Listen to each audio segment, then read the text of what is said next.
It's a privilege for us to be right here at the second oldest synagogue in the Western Hemisphere, here in St. Thomas, and we'll meet with the cantor who's been here for many years, and she'll share with us the history of this important place.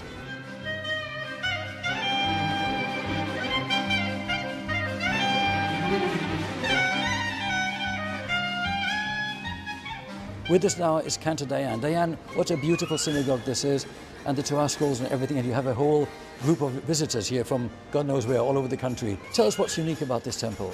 What is unique is well, first of all, the sand on the floor. Only 4 synagogues in the world have sand on the floor, all in the Caribbean.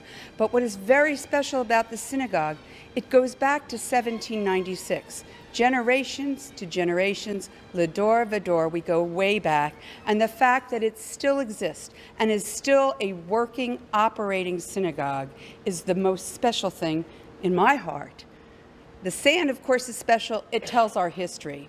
But the specialness about the synagogue is we have services every Friday night, Saturday morning, all the Jewish holidays, including high holy days. And we are open to anybody who wants to pray in this synagogue. If I may get personal, what brought you here?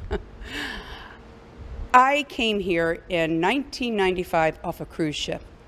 And I saw this synagogue. It was a Sunday, and I wasn't able to come in because the synagogue was closed. But there was a parking spot for the rabbi and another parking spot that was empty, and I pointed to it. And I said, someday, that parking spot's going to say, reserved for Cantor only, and it's going to be mine.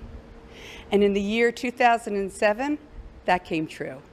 This synagogue always called me. It was beshert, meant to be, that I am alive today and that I'm able to be here and touch people with the stories of the synagogue and the stories of faith, my faith, and hopefully everybody else's faith. How do you see the challenges facing the Jewish people at this time in history?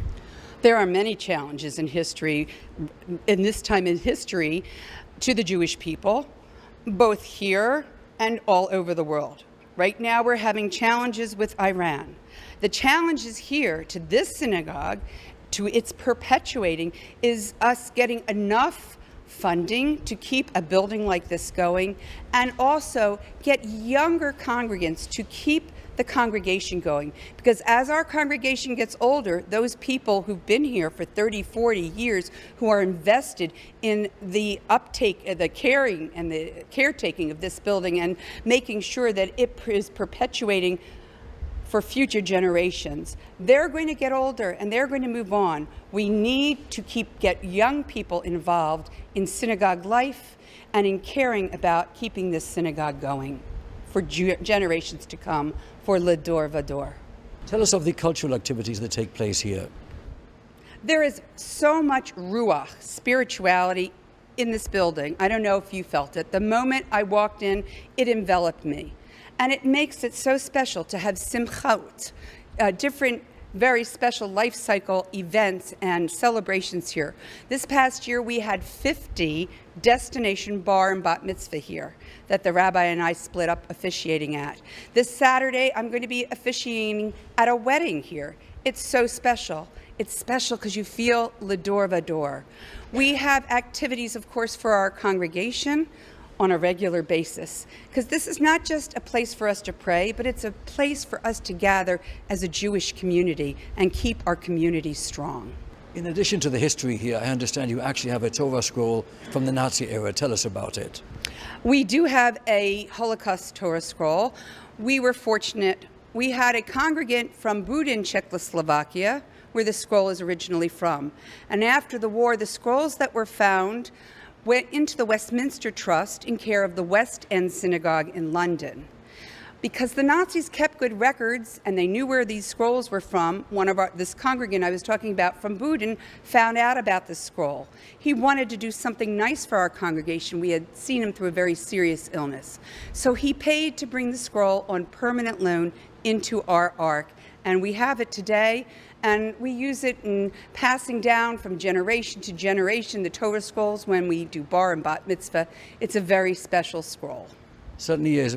Explain to our audience the significance of a Torah scroll and how it is actually inscribed by hand by an author, by a sofer, a scribe. I'd like to show you the scrolls, but I want to put something on my shoulders because as a a clergywoman, I don't like to hold a scroll unless my shoulders are covered. So if you'll excuse me, I'm going to get one of our talitot and our prayer shawl, which reminds me that God is all around me, and now I can hold a Torah scroll and not feel uncomfortable. And this is the scroll that we were just talking about, our Holocaust scroll. And as beautiful as the outside appearance is, this was put on after the fact, needle pointed by one of our congregants. What tells the history of this scroll is this number right here. That's the number 174. That's the inventory number that the Nazis put on this scroll. I use a Yiddish word when I hold this scroll, and I say it makes me verklempt, which in Yiddish means full of emotion. And I don't think you have to be a Holocaust survivor or even a Jew to feel the emotion when you hold something so precious as this Torah scroll. I am a son of Holocaust survivors, so I certainly understand what you're saying. It's very special to me. Most of my mother's side of the family was killed in Auschwitz. So I feel a connection to this, a very strong connection. As I do in this whole synagogue, I feel my parents, my grandparents here, I feel our ancestry here. It's so special. Cantor, tell us a little bit more about the uniqueness of this synagogue. Let's talk about the sand. Sand on the floor. We are one of 4 synagogues in the world that have sand on the floor, all here in the Caribbean. There is one slight exception. There is a synagogue in Amsterdam, the Spanish synagogue in Amsterdam, that has a dusting of sand on the floor. For the same reason, the 4 synagogues in the Caribbean have sand on the floor.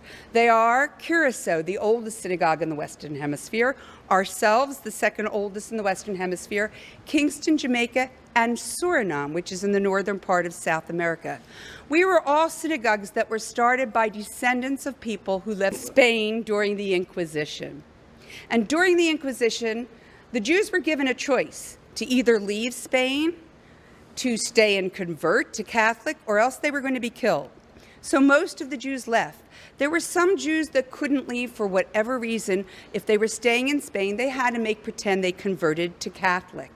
But when they wanted to practice their Judaism, that would have meant gathering together and praying in Hebrew. And if they were heard or discovered, they would be reported, arrested, tortured, and burned at the stake.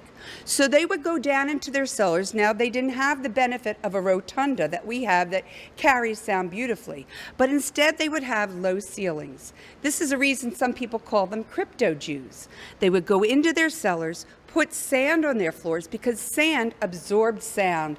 It muffled the sound of their Hebrew prayers and of them gathering together.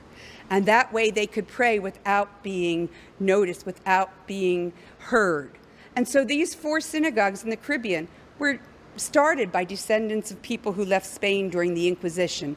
And we like to believe that the sand is on the floor to remind us of those conversos and what they did at the threat of torture and burning at the stake.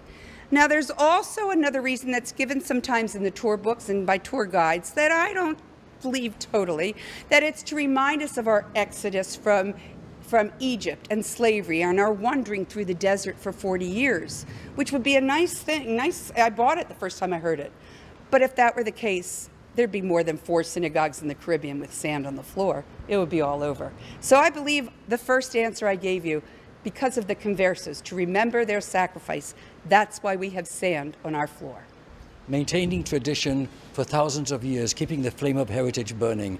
And speaking of tradition, I see you have some rather interesting chandeliers here. Tell us about them. Our chandelier in the middle is a French Baccarat chandelier, circa 1750.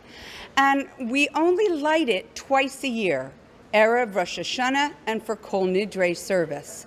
And what's very interesting, on Kol Nidre service, when we chant the Kol Nidre, we turn off all the electric lights, and the only thing that's going in here are the lights in the candles in that chandelier, and the candles on either side of the ark and either side of the bima.